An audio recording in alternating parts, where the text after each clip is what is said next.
mula po sa iyo na patuloy po namin nagagamit sa mga paglilingkod po namin sa iyo.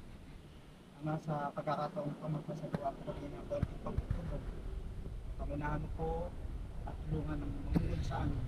Bigyan po lagi siya ng mga pagmumuno mula po sa iyo para po may nakit sa amin ng ginawa ng mga tagpiling na tatanggapin po namin para naman po ito ay agahin namin sa aming mga araw-araw na mga paghahanap po at aming mga paglalakbay. Hindi po, salamat sa amin sa inyong mga tulong na at sa buong panahon po ng aming mga tutulong ikaw po mamagitan sa amin. Lagi mo po kami bibigyan ng mababang puso upang sa tuwing kami magkita ng nakagayan po, hindi po kami sama-sama at hanap po sa mundong po. Lahat po yung aming hiling sa halong po sa Kristo at kailangan po namin sa kapamagitan. Si Vice ng R3 natin, si Team, ang team nila Rad, nila PRO ko pa, PRO. PRO niya yun, di ba? Housing to. At saka chairperson natin ng ERCP Healthcare. Chairman National Care. Saka ako po ay ang si Eddie, ang National General Secretary po ng ERCP. So, good evening, team. So, opening ko lang siguro. So, lagi ko naman sinasabi yan sa mga nadaanan namin na chapter since yesterday. So, pang ilan to? Pang-5. So, paulit-ulit ko yan na sinasabi na I can say that we are the best of the best riding community dito sa Pilipinas. Kasi marami na po tayong napatunayan nationwide. Ang dami na tayong legacy na sa pamumuno ng ating si Kel, si National President po natin. So marami pa tayong gagawin, pero ang dami nating first tayo. Bakit? Kasi tayo yung first na rehistradong organized motorcycle group o helmet group dito sa Pilipinas. Tayo rin po ang unang grupo na merong strong National Supreme Council since 2019. Tayo rin po ang napakaraming charities and emergency response nationwide. Ang ERCP ay unang nag-initiate nationwide ng best collaboration ng Department of Tourism and Philippine Tourism Board. So tayo rin po, ang ERCP rin po ay una na nag-host ng Endurance Challenge. So sino nakasali nun? So ayan. So ang ERCP rin ay merong 3,346 full pledge nationwide at 7,135 legit and aspirant nationwide. So panyan as of 2022 as statistic record po natin yan. At tayo rin, ang grupo rin po natin ay merong 76 chapters nationwide at meron din po tayong 456 na chapter officers nationwide. So, marami pa kasi meron din po tayong ID system na ginagawa ngayon at meron din po tayong kabang-abang na exclusive na helmet. So, marami na tayong nagawa at marami pa tayong gagawin. So, maraming salamat dun sa part ng National Supreme Council at sa mga chapter na full support hanggang ngayon. So, palakpakan naman.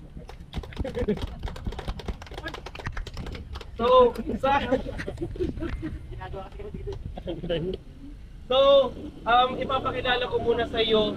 Mamaya na i-chismisan nyo dyan. Hoy, si Malvin, siya yung magdi-discuss yung regarding sa ID system or national ID po natin. Pero sa ngayon meron naman po kayong idea na, no? Kasi during LOP rides, ito si press nyo, nabigyan na rin naman ng copy. So, ang national ID po natin ay napaka-importante po niyan. Malvin, halika na dito para mabawasan ang sasabihin ko. Good evening po sa inyo lahat. Kasi Mapson, kilala ko agad. Tanong ko lang sa inyo, yung isa kayo nahihirapan sa IT pag nagre-register kayo o yung mga hindi ba nagre-register, medyo confused kayo, saan part? Kaya hindi pa. Sobrang busy lang. Wala naman. Wala. Basta ang ano lang naman dyan, siyempre meron kayong Gmail ad. Tapos, lalagay nyo yung name nyo, kailangan merong middle initial.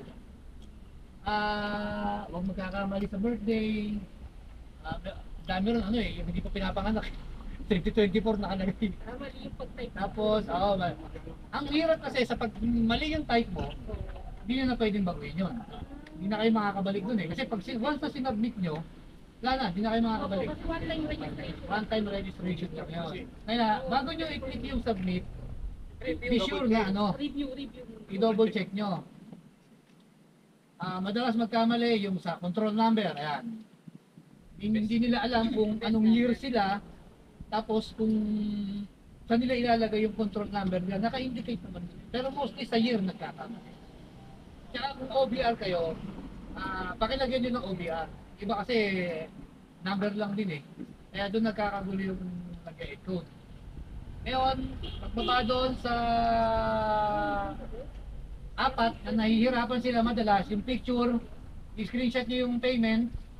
Ang payment, 130 yung ID. Matik yan, 130 yung ID. Mamimili ka na lang sa insurance kung 100 pesos or 300 pesos. So kung may 130 na, napili mo yung 300, 430. Yung iba talagang nagkakamali pa rin. Hindi nagpapadala ng 100 lang, 130 lang, gano'n. Bago nagkakaroon ng delay. Mga gano'n. Kaya iba, boss, ang tagal ko na nagpo-register, wala pa yung sa akin, bayad nga ako, hindi pa ibayad kayo. Siyempre, inaano pa yun eh. Na-summarize pa yun eh. I-screenshot nyo yun. I-screenshot nyo. Then yung susunod doon yung best picture. Ito yung steps Ito yung steps. Pag yung yung huling nagpadala ng best picture, hinahangal yung best niya, tapos pinicture. Anong mukha? Wala, nakakano lang eh. Kailangan suot nyo hanggang dito na walang helmet. Yung mga nagpapadala rin, nakasakay pa sa motor, nakaganyan, naka-helmet. Makakala pang entry ng profile picture. Profile picture, ewan mo. Tapos signature, isang signature lang.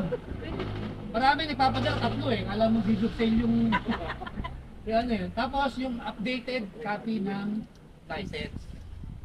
Ngayon, kung halimbawa, ano tayo ngayon? February 10, 11. Yung license nyo is hanggang itong February maglalapse na. Although papayagan namin yun, pero once na nakapag-renew kayo, kailangan namin yung renewed na. yung updated na lisensya nyo. Okay na tayo sa mga picture, and then sa beneficiary, dito marami nagkakamali. So bakit kailangan natin ng national ID? So yan yung unang tanong natin, di ba? So kailangan natin yan kasi sa mga susunod na national events, yan na rin po ang gagamitin po natin. For example, meron tayong upcoming event ng ROTB 6, di ba? So diyan na kami magsisimula. Kailangan na syempre, bago ka makakuha ng national ID, kailangan ng vest. Bago ka rin makakuha ng national ID, makapag-entry sa isang event, especially sa national, kailangan ng ID. So, importante talaga po sa atin na may ID. At hindi lang ang ID ay para sa amin, kundi para sa inyo. Kasi nakaakibat dyan yung insurance nyo na kayo ang mag-benefit. Diba? So, magkano lang ang insurance na nakaakibat dyan? Mahal pa ang Yossi ko. Magkano ba ang kahan ng Yossi? 150? 160? 200? Magkano lang insurance dyan? Regular insurance natin is 100 pesos. Diba? Yung maximum is 300. Magkano ang Alfonso? Diba? Pag nag-aambagan tayo. So yan yung point ko.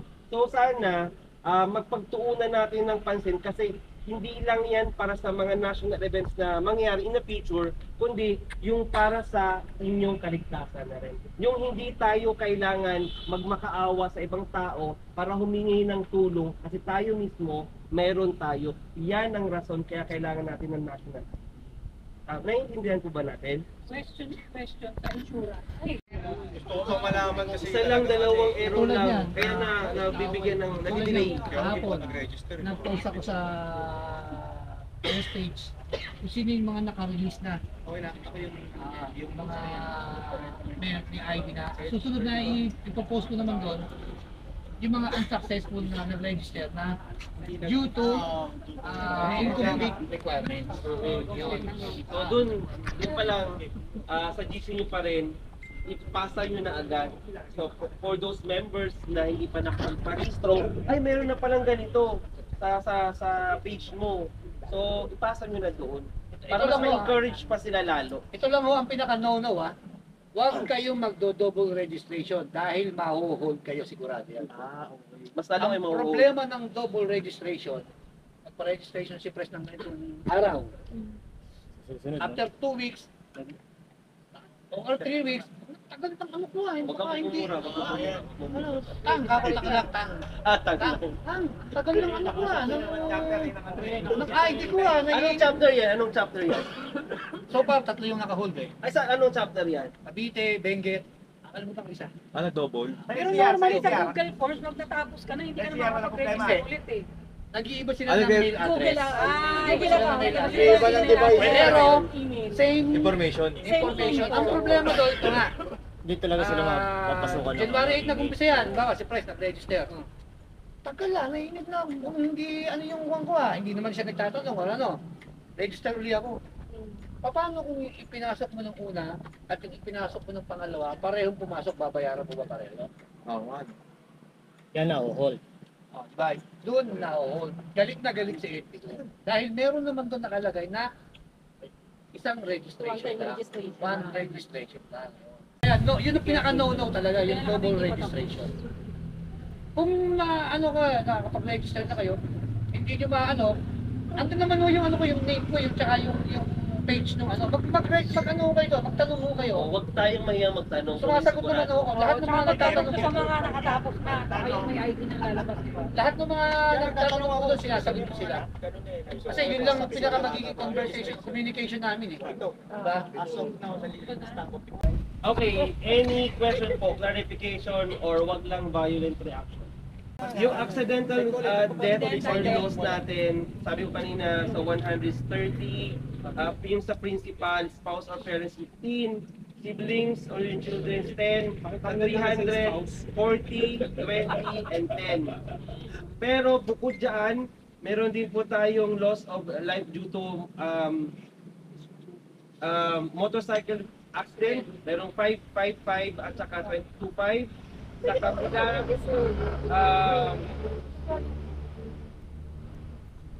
1055. Andun naman yan lahat sa nasa page po ng ERCP. Mindanao Leg. Pag tayo po ay medyo makapal ang pera, bulsa.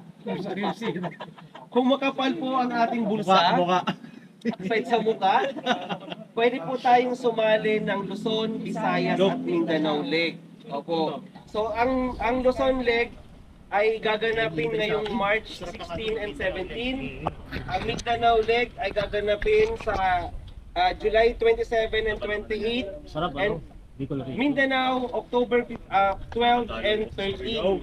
So kasama dyan ang turismo or ibig sabihin ang ating grupo ay nakipag-collab sa Philippine tourism industry. So, hindi po ito race.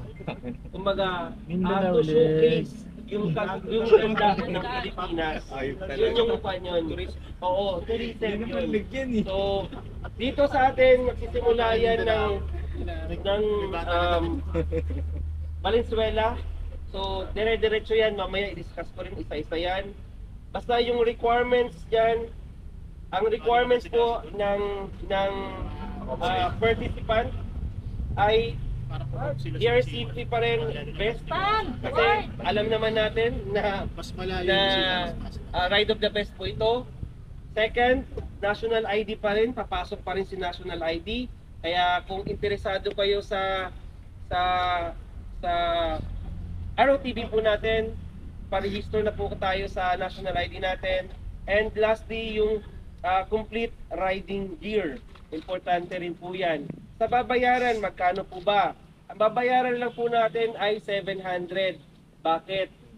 Kasi hindi naman ito um, sa ibang endurance na meron silang vest and shirt.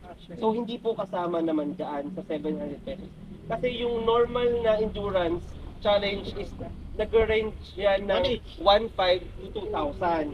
So ito sa amin, sa atin pala, 700 pesos. Ang kasama po dyan, yung grid expenses po natin, which is sa Valenzuela, kasi nirentahan nyo ng 48 hours, kasama na yun doon, sa babayaran nyo ng 700.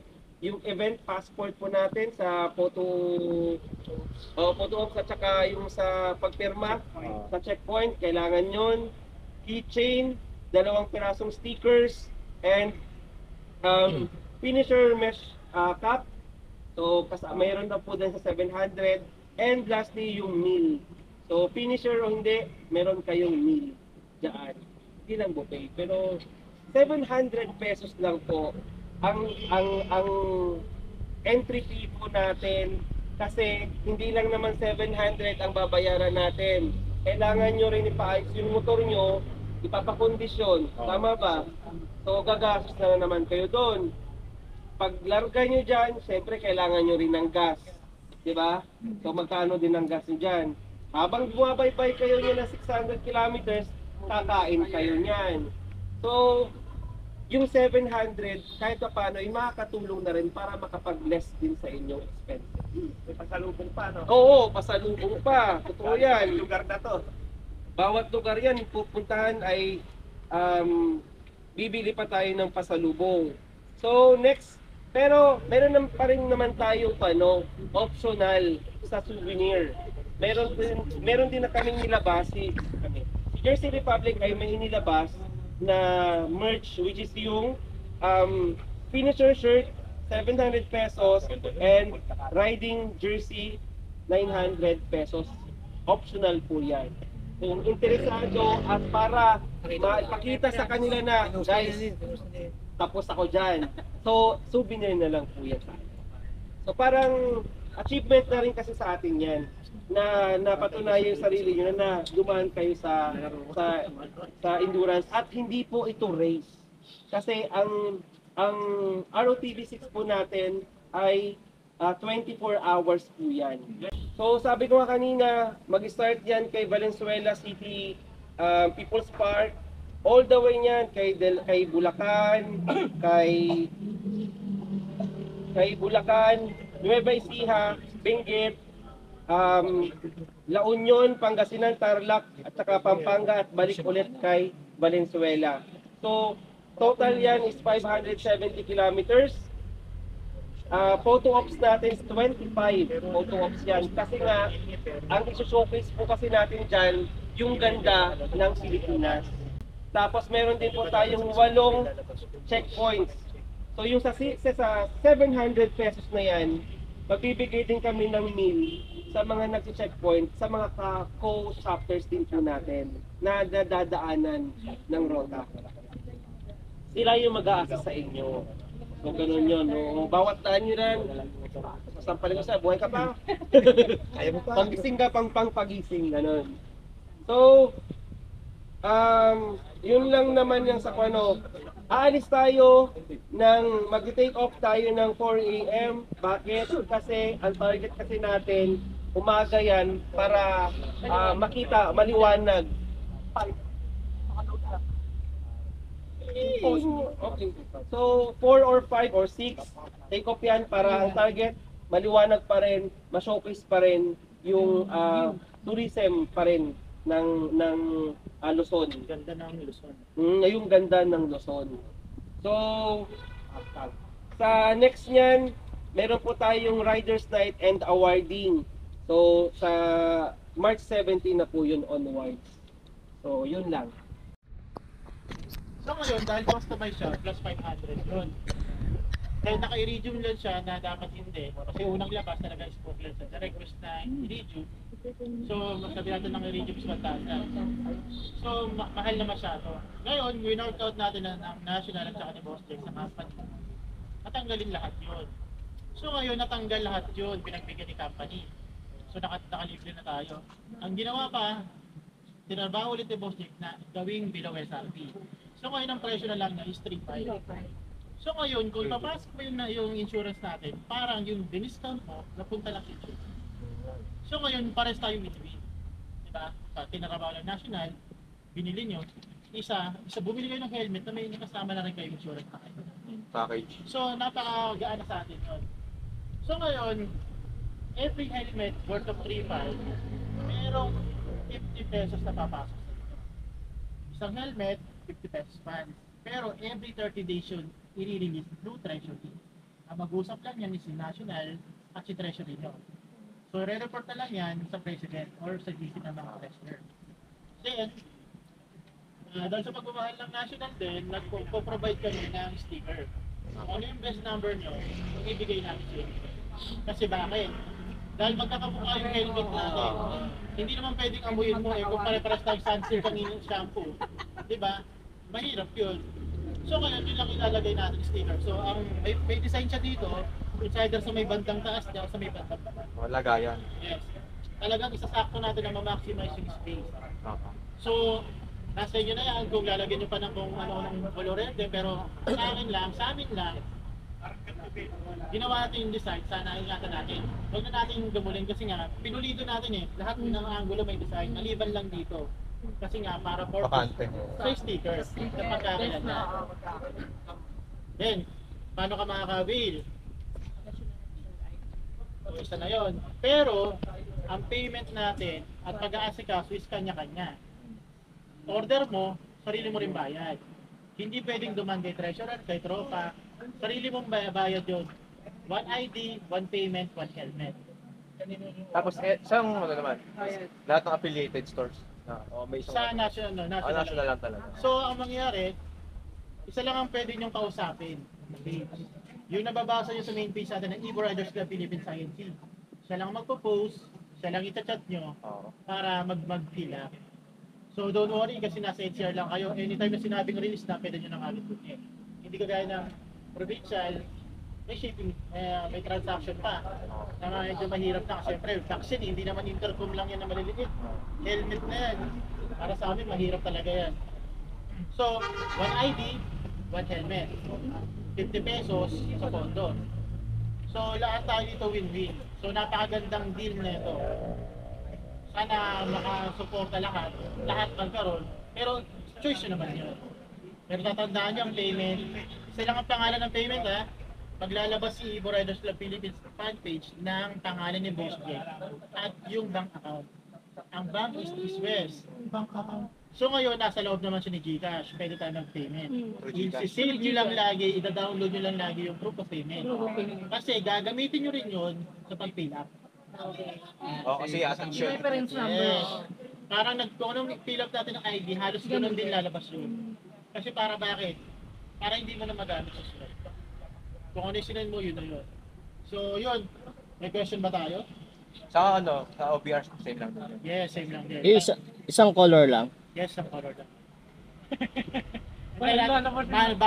Tingin namin, dapat nare-request namin dalawa kaso medyo mahirap din talaga mag-design. Oo. Kasi yung approval, umabot siya ng 6 months sa isang design lang. Oo, parang parang yung variation kasi. Medyo mahirap lang din talaga. Pero kung may store na, kung sana nga sa pa-request ko lang, ilalayo ko lang ng konti. Baka meron dito mauupahan na 10,000 na may pwede paradahan ng Evo Truck. Evo Truck. Hindi. Uupahang bahay, may kwarto, may sala, tapos pwedeng pumarada yung kotse. Bakit? Gagawin nating HQ yun. Maglalabas kami ng sarili namin Magkano bulsa, budget? pang-upa. Magkano budget? 10K lang ang kaya namin. Yung sariling bulsa lang talaga. Ano lang naman yun, di ba? May kontrata lang naman yun, di ba? So, ang gagawin nating kontrata is siguro 1 year kasi susubukan lang natin kung kaya natin provide. Tsaka baka kasi mahirap yung pinapalayas ka agad Oo. Agad may isang taon ka na alam mong Contract, pwede ka may nang contract umalis. talaga. Kung paparenewing ka, thank you. Kung hindi, hanap ulit ng bago. Oo. So yun lang sana magkaroon tayo kasi ang gusto namin, pag ready na, hindi na kami tatakbo ng QC. Para may satellite kayo. Yes, hindi na tayo tatakbo ng QC. Dito na tayo malapit lang sa gitna. So pares lang ng GT Pro yun. Ang sizes, medium, large, XL na. Hindi kasi umabot, hindi kinaya small. Pero kung may mga carbon na helmet dito sa inyo at gusto magpalit ng boom, kailangan, pwede na mamaya pag-swap kayo, pwede nyo yung ikabit yun, kahit yung piece nila. Tututok yun. Ang sa, tested ko na yan. Gawain ng mga seller yun, magpalit ng boom. So yun guys, tapos na yung ating meeting ng ERCP Makati chapter with National Council. Ang nag-meeting is si NBP, tapos yung secretary ng National. So yan, papunta kami sa kakainan, pero siguro hindi na ako sasama. Hindi na ako sasama guys sa kanila kasi diretso na ako sa bahay. Ngayon guys, hanggang dito lang yung ating vlog. Maraming salamat sa pagsubaybay dati sa ating mga ina-upload na videos. At sana mas marami pa tayong magawang videos na inyong susubaybayan. So maraming salamat. Peace out.